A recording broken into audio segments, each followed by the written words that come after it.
കണ്ണൂർ ആറളം ഫാമിലെ കാട്ടാന ആക്രമണത്തിൽ RRT സംഘത്തിനെതിരെ കൊല്ലപ്പെട്ടവരുടെ കുടുംബം. RRT സംഘത്തിനെ കൊണ്ട് ഒരു ഗുണവുമില്ലെന്ന് കൊല്ലപ്പെട്ടവരുടെ മകൾ രശ്മി മീഡിയ വണ്ണിനോട് പറഞ്ഞു. വീടിന്റെ മുറ്റത്ത് വരെ ആന വരാറുണ്ട്. വനം വകുപ്പിനെ അറിയിച്ചാൽ പടക്കം പൊട്ടിക്കുകയല്ലാതെ മറ്റൊന്നും ചെയ്യാറില്ല. പുറത്തിറങ്ങാൻ കഴിയാത്ത സ്ഥിതിയാണെന്ന് മകൻ ശ്രീധരനും മീഡിയ വണ്ണിനോട് പറഞ്ഞു. കഴിഞ്ഞ ആഴ്ച നമ്മളെ വീടിന്റെ മുറ്റത്ത് വന്ന് ആന നിന്നു. നമ്മൾ ഓടിച്ചു. പിന്നെ ആന തിരിഞ്ഞു വന്നു. നമ്മൾ മാറി നിന്നു.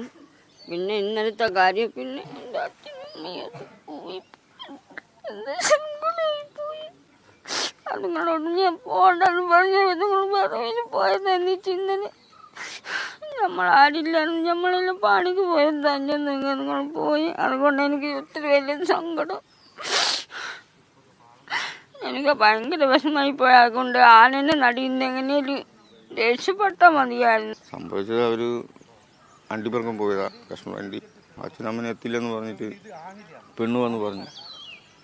ഞങ്ങൾ നോക്കാൻ വേണ്ടി പോയപ്പോഴാണ് അച്ഛനെ അമ്മനെ കൊന്ന് ഇട്ടിരുന്നു. പിന്നെ അച്ഛനമ്മനെ കണ്ടപ്പോൾ ഞങ്ങളെല്ലാവരും ഓടി വന്നു. ആൾക്കാരെല്ലാം വിളിച്ച് കൂട്ടി പോയി. അങ്ങനിപ്പോൾ അമ്മനെ കാണാൻ പറ്റൂല. അച്ഛനെ പിന്നെ ഒന്നും ഒരു കുഴപ്പമില്ല എന്ന് പറയാം. മുഖമെല്ലാം ചവിട്ടി പോയി. അമ്മേൻ്റെ മാത്രമെല്ലാം കുത്തി കീറിയെല്ലാം കഴിഞ്ഞു. അമ്മൻ്റെ ഒന്നും കിട്ടിയിട്ടില്ല. അങ്ങനെയല്ല പോർച്ചുകാരുള്ളത് കൊണ്ട് ആരുണ്ടെങ്കിൽ നോക്കൂലേ.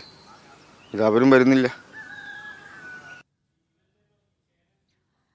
സുനിൽ ഐസക് കൊണ്ട് വിവരങ്ങൾ നൽകാനായി. സുനിൽ, ആറളം ഫാം ഒരു അർദ്ധകാടിന്റെ അവസ്ഥയിലാണ് എന്നാണ് മന്ത്രി തന്നെ പറഞ്ഞിരിക്കുന്നത്. ഇപ്പോൾ ഈ ദമ്പതികളുടെ മരണത്തോടെ അവരുടെ ജീവിത സാഹചര്യങ്ങൾ കൂടി പുറത്തേക്ക് വരികയാണ്. വളരെ ഭീതിതമായ ഒരു സാഹചര്യത്തിലാണ് അവിടെയുള്ള ആളുകൾ ജീവിക്കുന്നത് എന്ന് പോലും ഇപ്പോഴാണ് മനസ്സിലാക്കാൻ കഴിയുന്നത്. എന്തായാലും അതുമായി ബന്ധപ്പെട്ട് ഈ മരണവുമായി ബന്ധപ്പെട്ട നിരവധി പ്രതിഷേധങ്ങളൊക്കെ ഉണ്ടായ ഒരു സാഹചര്യം കൂടി ഉണ്ടായിരുന്നു. എന്തായാലും ഇന്ന് ഇതുമായി ബന്ധപ്പെട്ട് എന്തൊക്കെയാണ് അവിടെ സംഭവിക്കാൻ പോകുന്നത് സുനിൽ?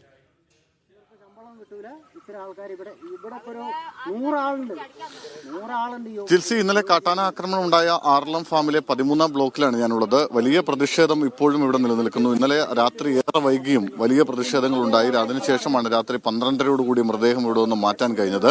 ഇപ്പോഴും പക്ഷേ ഈ മനുഷ്യർ വലിയ പ്രതിഷേധത്തിൽ തന്നെയാണുള്ളത്. എന്താണ് ഒരു ഭയത്തിലാണല്ലേ ഉള്ളത്? അതെന്താ ഞാൻ പറയണ്ട, അതന്നെ നമ്മളിവിടെ പറയുന്നേ. നമ്മക്ക് ഇത്രേ ഉള്ളൂ, ആദിവാസിനെ കൊല്ലണം. സർക്കാർ അതിന് ആദിവാസിക്ക് ഈ ഭൂമി കൊടുത്തേ. ഈ ഭൂമി എന്തിനാ സർക്കാർ കൊടുത്തെന്നറിയാം? ആറള ഫാമിലി ആദിവാസിനെ കയറ്റിട്ട് ആനെ കൊല്ലം വേണ്ട സർക്കാർ ഈ ഭൂമി കൊടുത്തേ. വേറെ അല്ലെങ്കിലോ ആനെ കൊല്ലില്ല. നമ്മളെ നാട്ടിൽ നിൽക്കുമ്പോൾ നമ്മൾ ആനയെ കൊന്നിട്ടില്ല, പന്നി കൊന്നിട്ടില്ല. ആറള ഫാമിലി കയറിട്ടോ നമ്മൾ ആന കൊല്ലുന്നുണ്ട്, പന്നി കൊല്ലുന്നുണ്ട്. ആറളത്തേക്ക് ആറളം നിങ്ങൾക്ക് വലിയ സ്വപ്നങ്ങളുമായിട്ട് വന്ന സ്ഥലമാണ്. പക്ഷെ അല്ലേ, ആ സ്വന്തം നാട്ടിൽ നിൽക്കായിരുന്നു ഇത്രയും പ്രശ്നം ഉണ്ടായിരുന്നില്ല. ഇല്ല അതില്ല.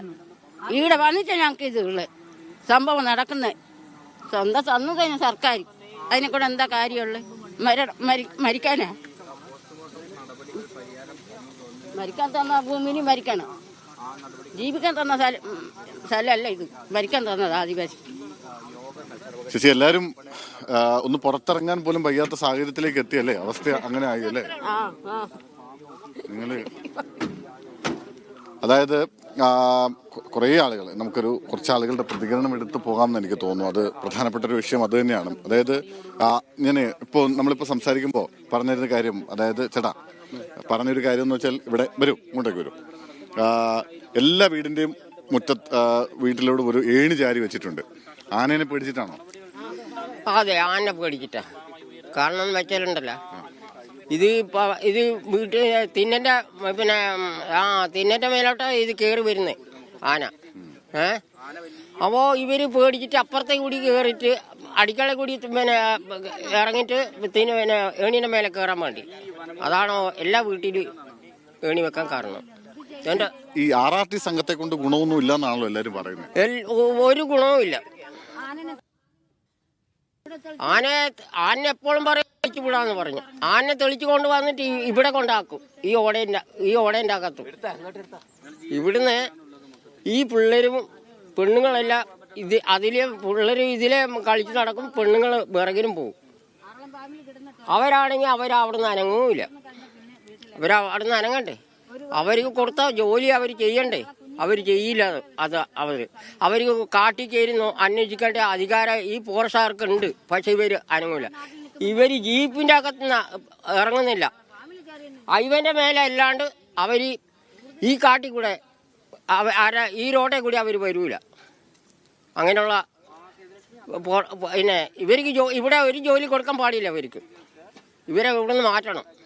അല്ലെങ്കിൽ കാടറിയാത്ത ആളുകളാണ് ഈ ജോലിക്ക് വരുന്നതെന്നാണ് കാട അറിയാത്ത ആൾക്കാർ തന്നെ. ഇതിൻ്റെ നമുക്ക് എല്ലാ റൂട്ടിയും നമുക്കറിയണം. എന്നെങ്കിൽ നമുക്ക് പിന്നെ നമ്മളൊരു ജോലി ഏറ്റെടുക്കാൻ പാടുള്ളൂ. അല്ലാണ്ട് ഞാനും ഫോറസ്റ്റ് ഒന്നും പറഞ്ഞിട്ട് കാക്കി ഇട്ടിട്ട് വന്നിട്ടൊന്നും കാര്യമല്ല.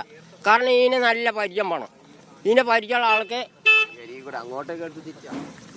ഓക്കെ. പിന്നെ ജിൽസി, അതായത് RRT സംഘത്തിനെതിരെ വലിയ വിമർശനം ഉന്നയിക്കുന്നു നാട്ടുകാർ. മാത്രമല്ല ആളുകൾ പറയുന്ന ഒരു പ്രധാനപ്പെട്ട കാര്യമുണ്ട്. അതായത് ഞങ്ങളെ കൊല്ലാനാണ് ഈ വാഗ്ദത്ത ഭൂമിയിലേക്ക് ഞങ്ങളെ കൊണ്ടുവന്നതെന്നാണ് അവരിപ്പോൾ ആക്ഷേപിക്കുന്നത്. കാരണം അവരവരുടെ സ്വന്തം നാട്ടിൽ ഭൂമിയൊന്നും ഉണ്ടായിരുന്നില്ല, പക്ഷേ അവിടെ സമാധാനത്തോടെ ജീവിച്ചിരുന്ന മനുഷ്യരാണ്.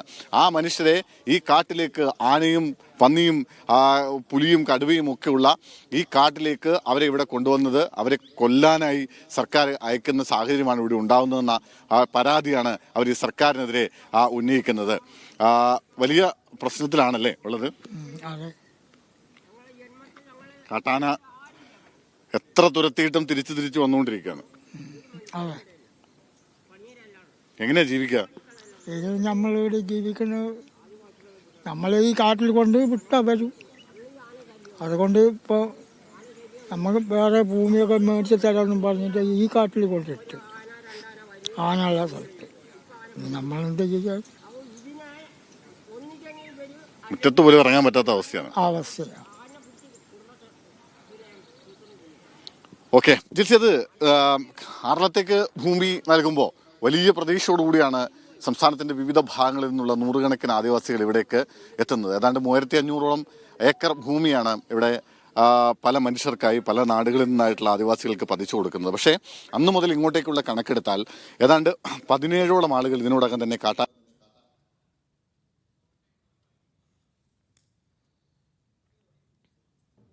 ആക്രമണത്തിൽ തന്നെ ആയിക്കോട്ടെ പരിക്കേറ്റ് ചികിത്സയിലുള്ള നിരവധി മനുഷ്യർ. അങ്ങനെ ആറളം ഒരു വലിയ സന്നിഗ്ധാവസ്ഥയിലേക്ക് ആറളത്തെ മനുഷ്യരുടെ ജീവിതം പോകുന്നു എന്നതാണ് നമുക്ക് പറയേണ്ടത്.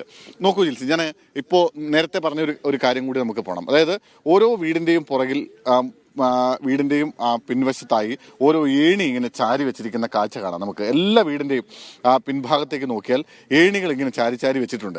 അതായത് ഏത് സമയത്തും കാട്ടാനയോ അല്ലെങ്കിൽ ഏതെങ്കിലും വന്യമൃഗമോ വന്ന് ആക്രമിക്കാൻ സാധ്യതയുണ്ട്. അങ്ങനെ വന്നാൽ ആ ഏണിയിലൂടെ കയറി വീടിന്റെ മുകളിൽ കയറി അഭയം പ്രാപിക്കുക എന്ന ലക്ഷ്യത്തോടു കൂടിയാണ് ഇത്തരത്തിൽ ഈ ഏണികൾ ഇങ്ങനെ ചാരി വെച്ചിരിക്കുന്നത്. അതായത് ഏത് സമയത്തും കാട്ടാനയുടെ ആക്രമണം ഉണ്ടാവാം.